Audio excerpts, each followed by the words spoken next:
Good morning, everyone. We have a wonderful crowd today. Happy to see everybody here.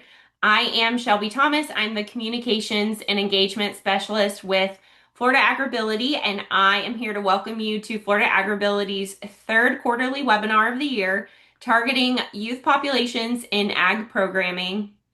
Florida Agribility is a partnership between the University of Florida IFAS Extension and the Center for Independent Living of North Florida. Agribility is a program sponsored by the United States Department of Agriculture that aids farmers, ranchers, other agricultural workers, and farm family members living with a disability. The main objective of Florida Agribility or the Florida Agribility Project is to assist farmers in overcoming barriers caused by disabilities and health conditions to continue farming. I have just a few housekeeping items for you to keep in mind today. This webinar is being recorded and will be available on our website for later viewing. Throughout the duration of the webinar, please attempt to keep yourself muted and feel free to drop your comments or questions in the chat, and we will be sure to read them at the end of the webinar. So let's dive in. I would like to introduce you to our speaker today, Dr. Vanessa Spero. Dr. Spero is a regional specialized 4-H Extension Agent 3 and has worked in Extension for 18 years. She has a bachelor's in animal sciences, a master's in environmental education, and an EDD in curriculum and instruction, specializing in exceptional student education. She provides leadership for new and existing 4-H extension agents, program assistants, county extension directors, and volunteers through mentorship, training, and securing resources. She provides statewide management for programs supporting accessibility through school-based initiatives and partnerships. Her programs also focus on family and consumer science programming, healthy living, and career workforce preparation programming, entrepreneurship, to address community needs. She also serves on district, statewide, and national committees to represent UF IFAS Extension. We are also proud to have her as a team member of the Florida Agribility team. Dr. Spero, please take it away and share your screen. Thank you. So, just a little extra background on that. Obviously, I have a passion for all things disability as it pertains to my personal, and I've made it pertain to my professional life. So, I am not shy to admit that I am the mother of a 10-year-old with Down syndrome. And so he really shifted my focus and looking at the programming that we do in Extension and how we are an inherently such an inclusive organization and a community organization, but how often are we doing a job to engage with some of our more hard to reach communities, such as the disability community? And so that's really been my passion that drove me to get another degree and to keep sharing what I know, what I learn, and the stories I hear with everybody I meet. So I'm going to go ahead and get my PowerPoint up and then off we go. And of course, you can ask any type of question in the chat box, and Shelby and I will get to those at the end of the presentation. And then I always forget, where do I go to get my presentation going? Okay, so here we are. So we're going to be focusing on youth and youth with disabilities for the most part. There's definitely a place in programming for those with and without a disability. So we'll also talk a little bit about that engagement for our youth without a disability and how they play a role in our youth programming in general. How we can get that incorporation from obviously not just the youth, but we're talking about the families. We're talking about the people that are going to get children from A to B. So that's going to be the families, the caregivers. And I love to share the successes, the stuff that we've been able to pilot and try out under Florida Agribility with the support from the program. And so, things are working, things are going, and that's what we love, right? so so before we get into how we're going to do things, of course, the why is very, very important. Why do we care about kids getting involved in ag programming, and especially kids with disabilities? Like, why does it matter? What does it make a difference? The reality is that there is a high dropout rate for people with disabilities in any type of post-secondary education. If they're even going into education, there's a low employability rate. lower than average. And oftentimes when we talk about employability, you're also talking about more of a part-time position or more a volunteer or lower wages for people with disabilities, not necessarily something that's completely livable for them. So, where opportunities lie for somebody with a disability to feel like they're having an impact in their own life as well as in their community. And then community integration, that's one of the biggest things too, is that, quality of life is really important. And a lot of our people with disabilities, they may be in their educational system and then they graduate out, and then what? Then what is there for them to engage in? Where is their place in community? And so finding and connecting with people with disabilities when they're children, when their families, getting in touch with their families and those caregivers when they're younger. So that way, when they get to that point where they're adults and they're ready to go out and be adults in the community, knowing some of those options. And agriculture, obviously, we're extension, I'm extension. So I'm going to be like, yeah, we have a lot of opportunity within the industry locally, just in terms of the impact of relationships and partnerships and caring, ag cares. And so those are opportunities. Those are opportunities we can look at. If you just took the broad what is in ag that we could get kids and families excited about. And it's not just necessarily going out into the fields or owning farmland. That's a part of it. But we have a lot of youth with disabilities that maybe they can't do all of the manual labor for farming, but their disability affords them an opportunity to problem solve, to work with artificial intelligence, to work in an area that it's still an ag related industry, but maybe it's administration more. Maybe it's more on the engineering side, the thinking critically to solve those problems. Maybe it's on the sales side, being able to sell the materials that make those ag industries happen. Or maybe it's in the lab side, finding the new pests that we need to combat to deal with our ag crops and so forth. So we have to think larger and not just think the manual side of what ag entails, and get youth interested in that and get the families to build awareness around that too. So I like to give this little snapshot here of just remembering, if you're not a youth professional, sometimes you may not put that youth development hat on. And if you're familiar with 4-H, then we follow positive youth development. And one of the beauties of this is that everything that positive youth development is encompassing are the things that work so well and tie so perfectly within any teaching, any area that you're reaching people and helping them to learn, and especially with kids. So while we may say age appropriate materials and developmentally appropriate materials, those are the perfect things that you can adjust and you can change and you can tweak and you can make accommodations and you can make modifications for any child that enters the program.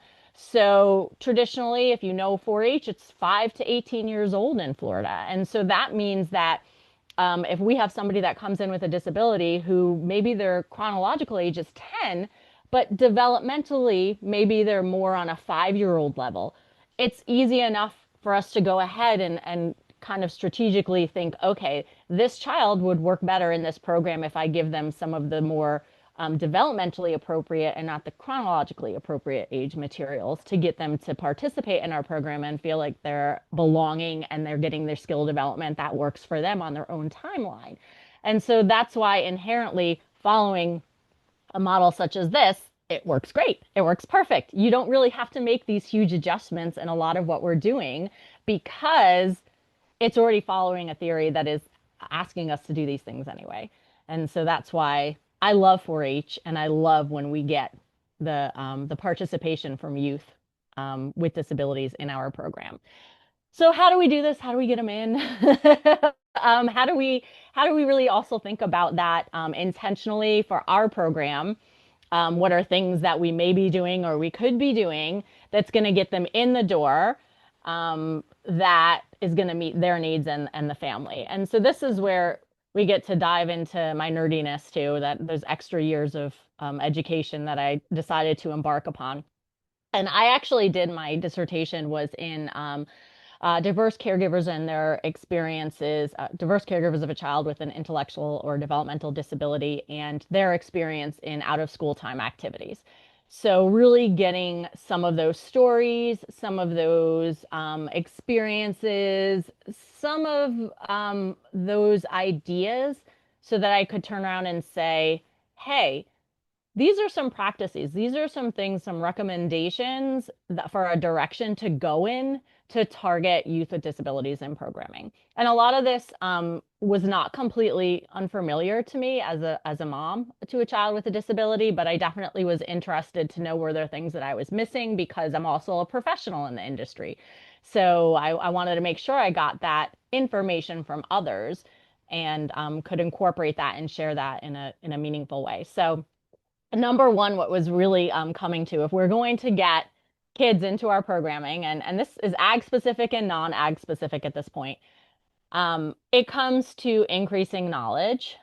And yes, we always hear this. We have to give people the information and increasing the knowledge, and we need to train the people that are going to run the program. So that would be the volunteers, that would be the extension agents.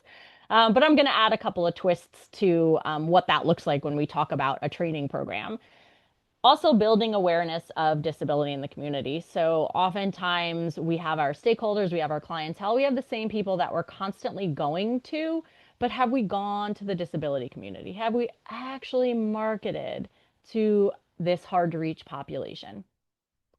And then how are we intentionally fostering that sense of belonging? So, how is our program set up? From the beginning, the marketing, what we're telling people our program is about, to getting them into the door and having that welcoming environment for not just, since we're talking about youth, not just the youth, but the caregivers, the ones that are bringing the kids to our programming. If we can't get their trust and help them to see what they're signing their child up for, then and help the caregivers feel like they belong as well as their child belongs, then we're not going to get them through the door. We're not going to get them to participate at all. So we know that we need the level of knowledge from providers. Okay, we know that, and I hear it all the time. I'm hearing it right now a lot because it's the start of the 4-H year, and so we have a lot of agents whose volunteers are saying, "Well, what do I do if I have a child with a disability in my club? Like, how do I target their needs?" And sometimes that is the scratching the surface of we can give some knowledge, some general knowledge to just increase the comfort levels to deal with something you're not that familiar with. Nobody's going to be an expert. Um, I'm not an expert in any disability. I feel like I know the most about the one I encounter the most, which is Down syndrome. But I'm still learning about other disabilities and some of those other characteristics that go with them. But it doesn't matter if I learn them all. It matters what I do with that information, but also recognizing individuality in, somebody with or without a disability. That's the number one factor really is each person is an individual. So emphasizing the needs of youth with disabilities to participate. So it's not just about we want everybody to participate in our programs. We want people with disabilities. We want to be targeting them, but also at the same time, what is the value for them to participate? What is the value for other people in the program for them to participate? What is the value for the community for them to participate? And then what are the strengths of that child in the program also? So it's not just about we have a child who has entered our program and they can't do these things. What can they do? Where are the ways that we can help them and engage them and build them a skill set? So, and then, we've done the preliminaries on some of this knowledge level training to see if it's increasing comfort levels. And it does. People do feel like, okay, I feel like I know enough now to feel more comfortable, but I also know where I can get more information and find more resources, which is adding to that comfort level to go with situations. So who should get trained? Honestly, anybody should be open to training. And that can be populations that you work with. That could be your own staff, that could be your colleagues, that could be other professionals. So, there's kind of always a place for where to go with it. Now, training topics, this is kind of where I'm saying that it's important not to just arbitrarily say, I'm going to throw a whole bunch of information at you and expect you to know everything and to be 100% comfortable working with people with disabilities, because we know that that's not what happens. So there's kind of different levels of introducing this knowledge. And sometimes it starts at the bare bones, which is just awareness, understanding the culture and some of the terminology that goes with being aware of disability. And, Tony Delisle, who is a member of our ag mobility team, also, we've done some training, some webinars in the past that were just focused on this, where it's okay to not know how to talk to somebody with a disability or not know if you should help them. And it comes down to that person is an individual. And just like you would ask anybody else, you can ask them those same questions of how can I help you? Or do you need assistance? Or what would you like to be called? Okay. And oftentimes it's just by their first name.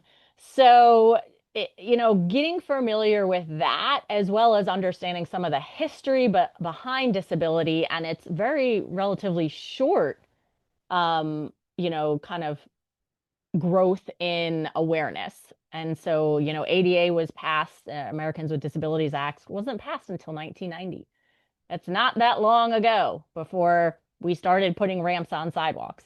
And along with that, too, is understanding that some of the practices that we use for the disability population are actually things that help all learners, such as universal design for learning. So that's something that, while its intent, just like ramps, the intent was to help people in a wheelchair to be able to, move through crosswalks a lot easier. It helps everybody at the same time, right? So anybody who might have a walker or you broke your leg and you're on crutches, that ramp helps you too. Um, and that's the principle behind universal design is that it's techniques that may have been designed for people with disabilities, but it helps everybody and everybody benefits from it. And so looking at also program planning. So what does accessible programming look like and being proactive? This is where you can set up systems ahead of time to kind of get in front of situations. Because oftentimes what fear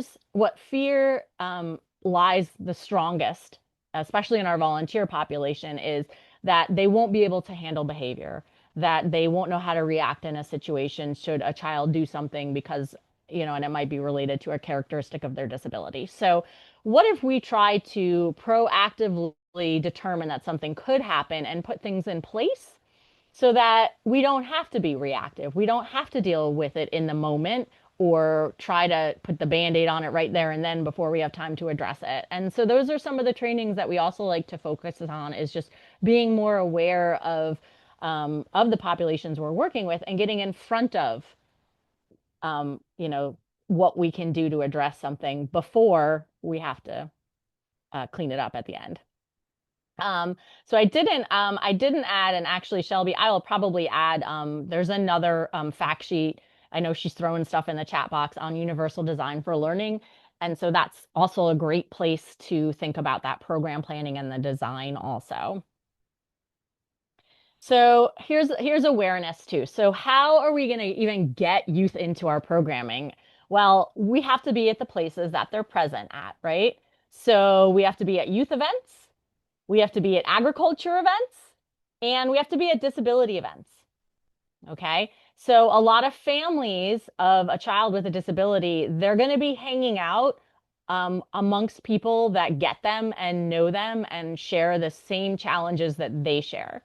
And so they're going to be at the disability fairs. They're going to be at the conferences and the health expos and the open houses that are targeted towards the disability population. That's where you're going to find them. And if you're not present there, then you're not going to get those populations to understand that they have a place in your programming. And so there's so many local ones you may not even be aware of. And oftentimes a lot of organizations come up. So there may be a Down Syndrome Association locally that they have, one or two events that are very public facing.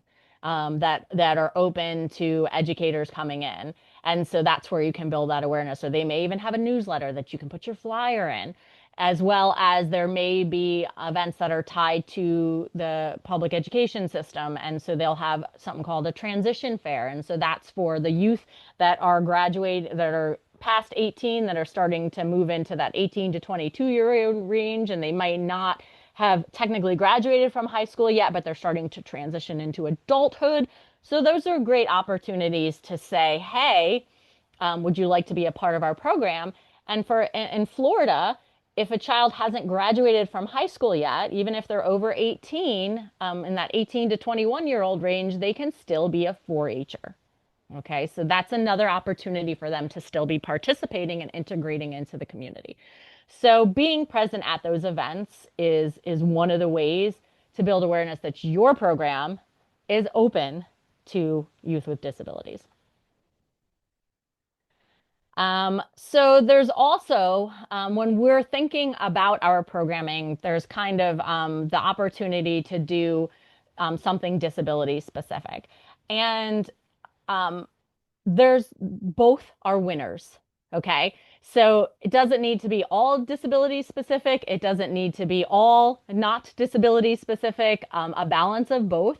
And the reason why something disability specific is um, a good route to go sometimes initially is because one of the biggest barriers is for caregivers to feel like their child is welcome and can participate in a program. And so, if it is a disability specific program, you have already said to that family that you know their child has a disability and they are welcome without saying anything else other than this program is for you, you know. And that makes a big difference for a lot of caregivers who have not had great experiences in, you know, in school and out of school activities. So caregivers are going to be hesitant to even enroll their child in a program. But if they see that it's geared towards their child and children like their child, they're going to be more apt to say, oh, maybe this is a place for my child. And that allows you to begin that sense of belonging, to begin growing that in the family and the caregivers and the child to participate. And so obviously we're talking about ag, so you're going to have some ag programs that are targeting youth with disabilities. And this is where our population of youth without disabilities is also so critical. Because isn't it fabulous when you've got inclusion, when you've got youth with and without disabilities together? Fabulous. Those are great opportunities. And so we want to try to do that if we can. And so you've got perhaps some leaders, some young members that are not quite adults yet who could make great mentors, who can learn a little from about differences, who can share their knowledge and get a little bit more comfortable around a population they might not be so used to being around. And so that's a great opportunity to invest in some of our youth without disabilities and get them to be mentors or leaders in some capacity for a program that's disability specific. So I like to say there's kind of two different ways you can go about this. I don't expect everybody to go ahead and feel comfortable to say, I'm going to go ahead and start a program that is disability specific. And that's okay. That's all right to say, I'm not there yet, or that's not how I can really target it. But I can still start to engage with the disability population by being present in something that already exists. So that's where Be My Guest. In Florida, we have what's called a Youth Leadership Forum. It's a fabulous event where 15 to I think it's 22 or 24-year-olds with various disabilities basically live on college campus for a week and get all of these programs and opportunity to build independence and build skills and to learn about like their health and to learn about decisions as they're getting older. And so that's one of my favorite events to show up and be a guest speaker at. And so it's a snippet of time, but it's an opportunity for me to introduce opportunities in agriculture. And what I usually end up focusing is it's a stressful time for all teenagers, period. Especially, you know, when we've also given them a totally new experience and they're away from home. So it's even more stressful. So I like to focus on, you know, mental health and how that ties into finding something that's enjoyable, like gardening or something in the horticulture industry, something that's hands-on and gets them taking care of themselves physically and mentally. And so, I like to be a guest. And then, in school programming too, we know that our, public schools have exceptional student education services. So, offering to go into those classrooms, get a feel, get more comfortable in those spaces, offer your services in there, and that will hopefully.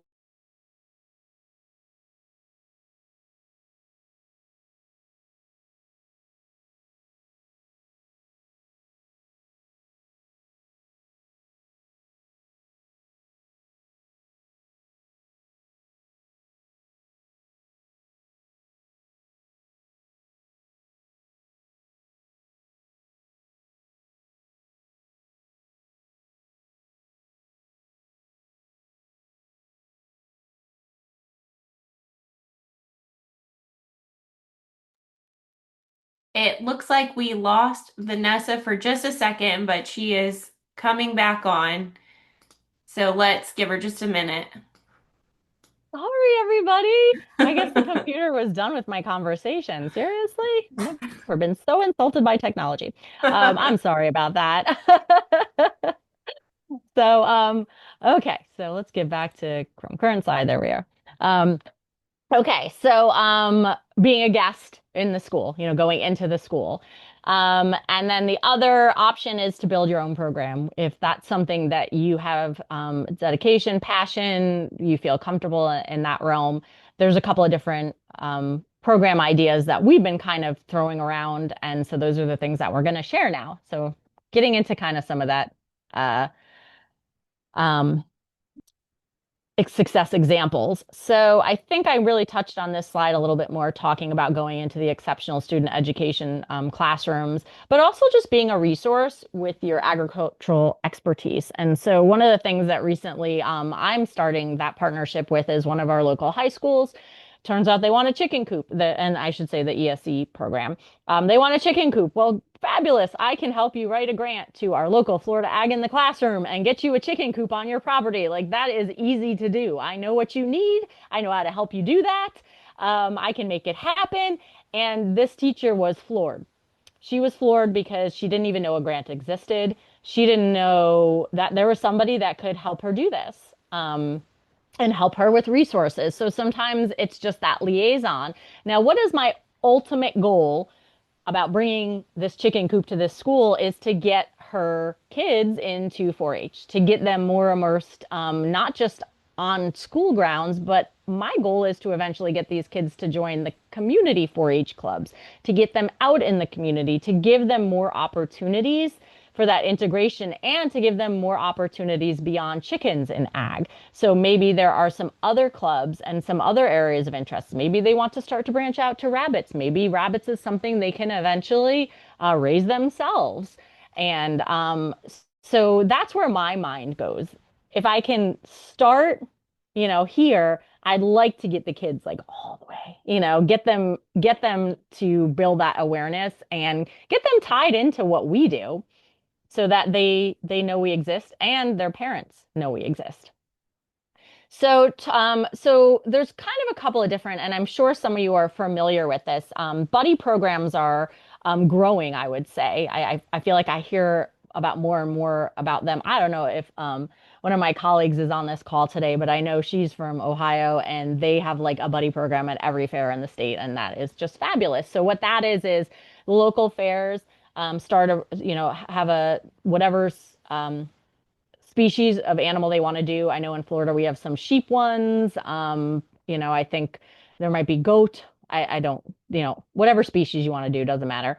But what they do is they, open up a registration process and then offer for kids with a disability to be partnered up with a kid that doesn't have a disability. And then that child without a disability has an animal that they're sharing with that other child, and they kind of do like 1 or 2, 3 sessions of getting to know you, practice, and then they kind of do like a fair, like do a show there, a small show. And so that's a great opportunity for just a small, that's a lot less time intensive than say running a club. because it's a shorter duration. And you usually get a fair amount of participation from those kids with animals that want, they're very much leadership oriented and caring oriented and responsibility. Those are some of their top traits because if they're raising an animal, so when you give them another opportunity to do even a little bit more, oftentimes they're like, yeah, yeah, absolutely. My animal's already here. All I got to do is help another child, and that I can, devote some time to that. So those are great programs for something maybe a little less time intensive. And what we've started to do, we call it the Barnyard Challenger program. And so this one is a longer time frame because we're really trying to build knowledge and build retention for the youth in our program. So we don't want it to just be a one-stop shop where maybe they participate once. We want to engage them and encourage them to come back and to branch out into the rest of our program. And so what we do is we have that mentor model that's essential to us. We have a lot of our 4-Hers who they're ready for that next step. They've been in 4-H for a while. They know a lot about. For us, we use poultry. They know a lot about poultry, but we don't even care if they have poultry experience because the mentor experience is more about the person to person. We don't care if the mentor has to learn about chickens with everybody else. That's easy. We can learn about you can learn about chickens, but if you don't have a passion for leadership, then you're not going to make a good mentor.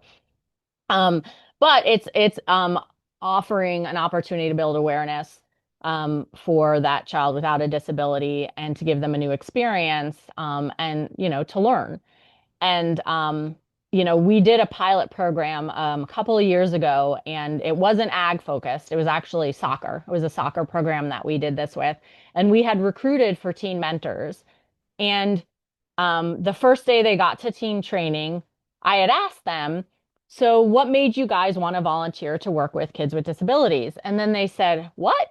We didn't even know that was part of it. So I had not done this on purpose. This was not intentional, but we had asked for mentors and then given them an opportunity to volunteer for a soccer program and or a healthy eating program, pretty much nutrition program. And most of them were like, we want to do soccer. They were super excited about that. And the soccer program was the one that was tied to the youth with disabilities. But every single one of them was like, oh, no, that's fine that it's youth with disabilities. Like, we're in. We want to do this volunteering. What was so great about that is at the end of that, so they, unbeknownst to themselves, they had ended up volunteering for this program to work with youth with disabilities. But at the end, it was great to see, while they hadn't signed up intentionally for it, there was some increase in that level of comfort and that level of awareness of the capabilities of children with disabilities. And especially because they were volunteering for not just that program, but the nutrition program, they could see and compare that kids are just kids. Maybe you had to direct the soccer kids a little bit more than you did the nutrition kids, but at the end of the day, kids were just kids. And that recollection is like, that's what we wanted them to walk away with, that people are people. Individuals are individuals. Everybody has different characteristics, but you can't, put somebody in with all these labels and then have an assumption because we want that to be challenged. So that's my soapbox for the mentors. So for us specifically, this Barnyard Challenger program, so we've got the mentors in there. And then we have our youth participants. So these are, and I put neurodivergent, but it's really any child with a disability. So it's not just sticking to intellectual or developmental. But that's for the most part what we usually get in our programming. And we're trying to introduce them to opportunities in agriculture. And the um the county that I live in is not exactly rural, but it's not exactly urban. I kind of call it suburban urbanizing. We've got pockets of some of that rural land still, but that's definitely far and few between. But we are fortunate enough in our county to have the ability to have what we call community chicken coops. So that means that we've got 2 locations in our county that if a 4-H'er is part of the program but can't have a chicken at their house because they have an HOA, or maybe they're not going to invest in building a coop if they're not sure they even want to do the project, then they can be a part of our community coops. So that really gives them an opportunity to say, you can't have the excuse of, I can't participate in an agricultural program because I can't have a chicken in my backyard. Oh, well, we can solve that problem for you, which is fortunate. And then we've also now I'm beginning to realize too, though, that's where schools are great because a lot of schools might have that opportunity to still build a coop and have access for kids too. And so there's ways. There's always ways. And so we focus on that experiential learning. And we have a series of lessons that we have developed that really start from the beginning, just basics of safety around a chicken, washing your hands, don't kiss the chicken's face, don't touch the chicken and then touch your eyeball. Really basic stuff. Going to more advanced topics of, maybe internal anatomy, depending on the youth that you have involved in the program. We also kind of involve some breakout sessions if we've got some more advanced youth who are grasping the information. They have an opportunity to go in more depth where they need to. But ultimately, what we pretty much found out was the time handling the chickens, being actually present in the coop, and playing a lot of the games that reinforce the ideas. The kids could have spent the whole time in the coop for the most part. Um, and that was where our learning opportunities were. We could get, a lot of reminders of what we might have learned in the classroom when you go out to the coop, say, okay, well, we talked about the parts of a chicken. Now pick up the chicken and show me the parts. We talked about safety. What are some safety features that you see in this coop? We talked about feed. Show me the feed. Let's look at the feed bag. So, it definitely brought those opportunities. And it's exciting. Like kids like animals, for the most part. So, these kids joined because they were interested, and it ended up being a highlight of the program that they had that interaction with the animals. And that culmination is to also not just give them the experience around the animal, but to give them experience in that life skill building. So public speaking, going in front of a judge and having to talk about the chicken, handle the chicken in front of the judge, talk about the chicken. Those were parts that were important to us so that there was kind of like a almost, that final like, okay, we're building up to this and we want to have this element so that there's that accomplishment there. It wasn't just to do a project, but there was something at the end of the day to say, okay, I made it this far, I participated.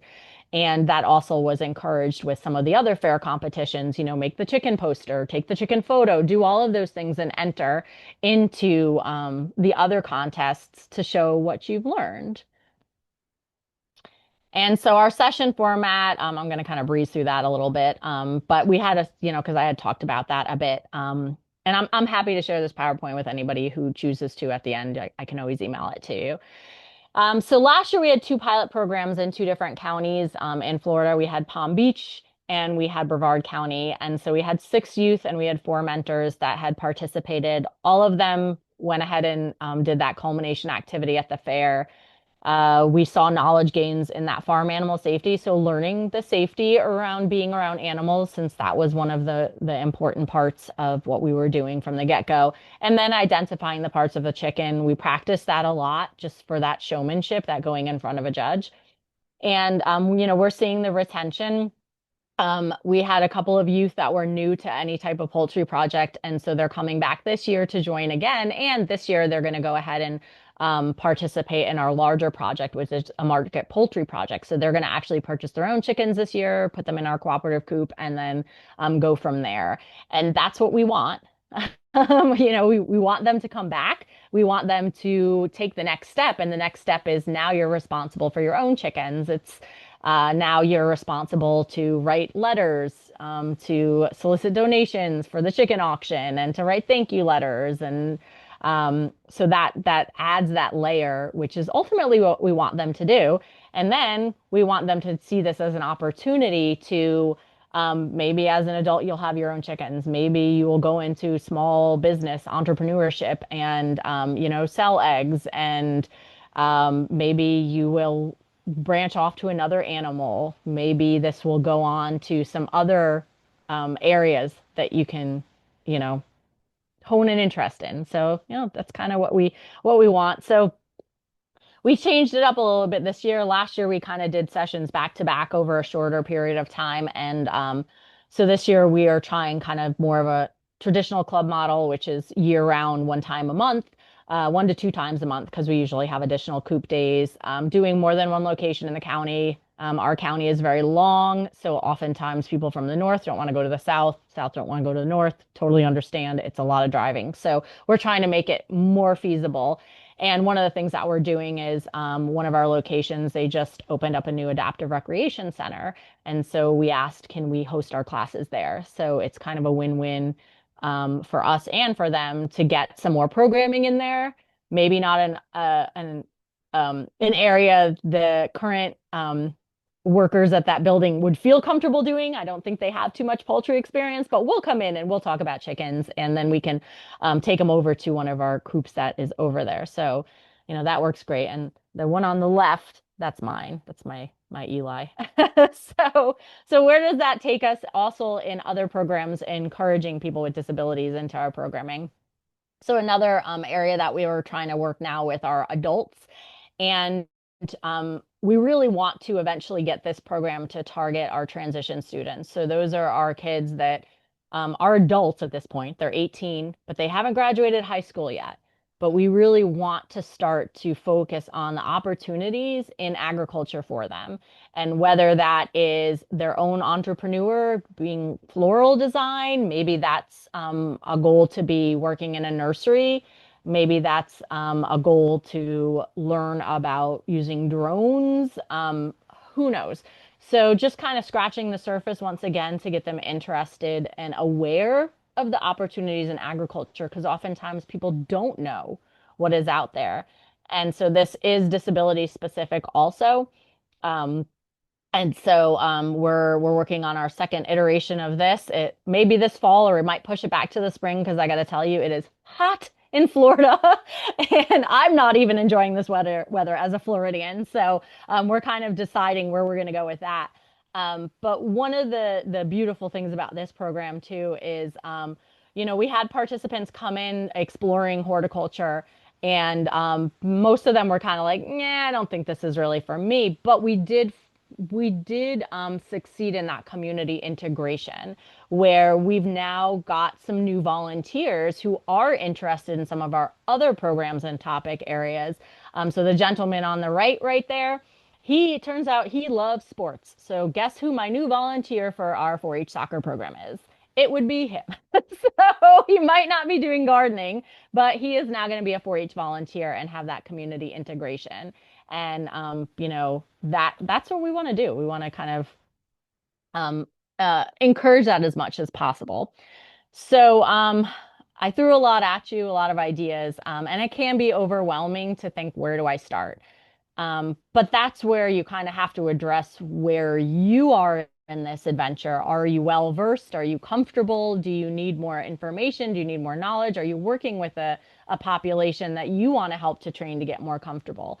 And so that's where you kind of start with what makes sense for me and my goal and what I'm trying to do ultimately. Am I trying to increase the number of youth with disabilities in my programming with a focus on ag? Am I trying to just reach new audiences? That's kind of where you have to be. I know Shelby threw in some resources there. This is one of them that you'll see is a lot of the information that we talked about. Me and a group of colleagues, we developed this to be user friendly and hopefully valuable. So going back to that, okay, what do I do? How do I make this happen? Start at the beginning. What's the knowledge level? What are we dealing with? And not even just knowledge. What's the comfort level of you and those you're working with? How do you make sure you're in the spaces you need to be to encourage people with disabilities to even know you exist?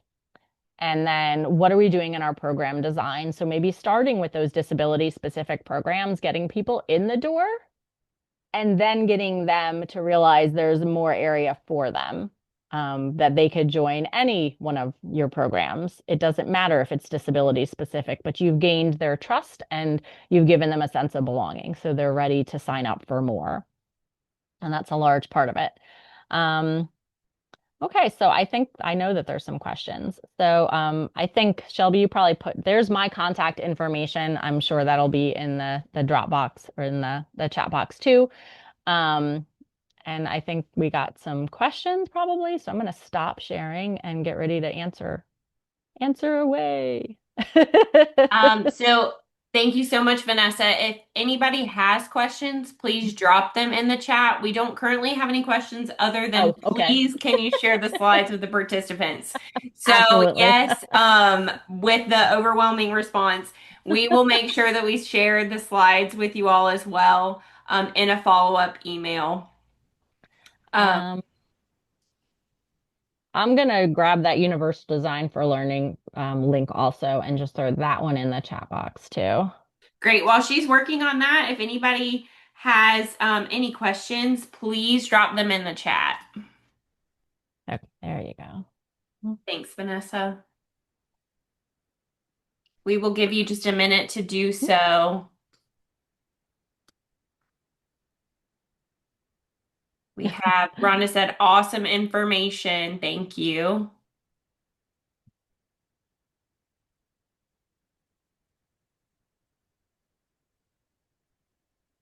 Sarap says, Florida Agribility can also help with some program costs if anybody wants to replicate some of these programs in their counties.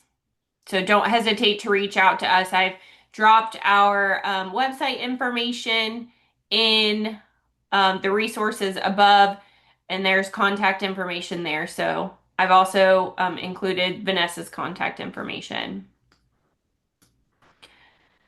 Okay, if there are no questions, I want to thank you so much. I want to thank the audience so much for being here today. There was a great number of you, and we're so thankful that you were able to come and attend and that you have an interest in this topic. Like I said, we've dropped additional resources in the chat box, so be sure to grab those before you log out. And don't forget to follow Florida Agribility on social media and sign up for our newsletter to receive the latest news and updates from us.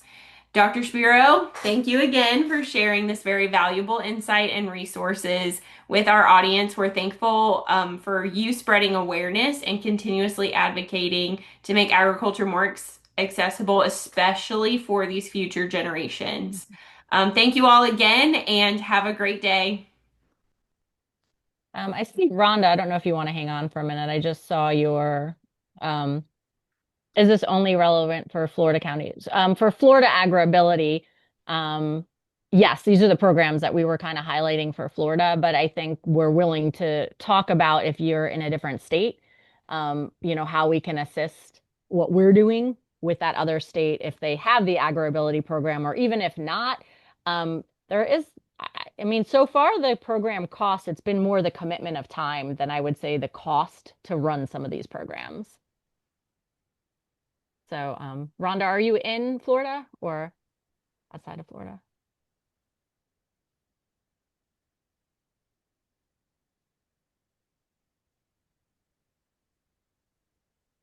Well, you can connect with us. Rhonda, be sure to, No, she's not in Florida. Okay, gotcha. okay, great. Sorry, I found it. I couldn't find it. Hi. No worries. What This state was are you in? I'm in Arkansas. Do So they I have know that I serve on I had the opportunity to work with the State Rehabilitation Council in Tennessee, but the program I'm developing is in Arkansas. And I realize we don't even have agribility there in Arkansas any longer. So I followed Florida agribility. I Mhm, love it. So my interest is background. I'm a speech pathologist, but wanting mhm, to do some things like much like this program. mhm. So how does that fall? If So I would say connecting with Extension in Arkansas, and generally whatever county you're in, I would start there. I would start with the Extension office there and the 4-H program and kind of see what they've got going on. Okay, And then I am happy to be a resource. I serve in a national capacity to do exactly this. So, this is what I love. I love to share what I know and try to share it with others and give them an opportunity. So, you can name drop me. We can start a conversation. You just got to get that Arkansas connection, I would say, with 4-H and say, Mhm. hey, this is happening. Could we just have a conversation and talk about this? And we may find out that Arkansas has some buddy shows, or who knows, the agents there might have been like, we have been dying to do something like this, or they might say, we're not quite there yet, but with some dedicated volunteers like you, Rhonda, Absolutely. maybe we can Absolutely. get it going. And I'm happy to share those materials. Like I am not holding Barnyard Challengers close to my heart. We want that out. It's still piloting. It's not completely honed to perfection, but it's very usable, and it's there because I don't want somebody to waste their time putting the content together. I'm happy to share that. Mhm. I will definitely reach out. Do we have any other viewers who are in the Arkansas area, Arkansas? A lot of people jumped off, so I'm not sure.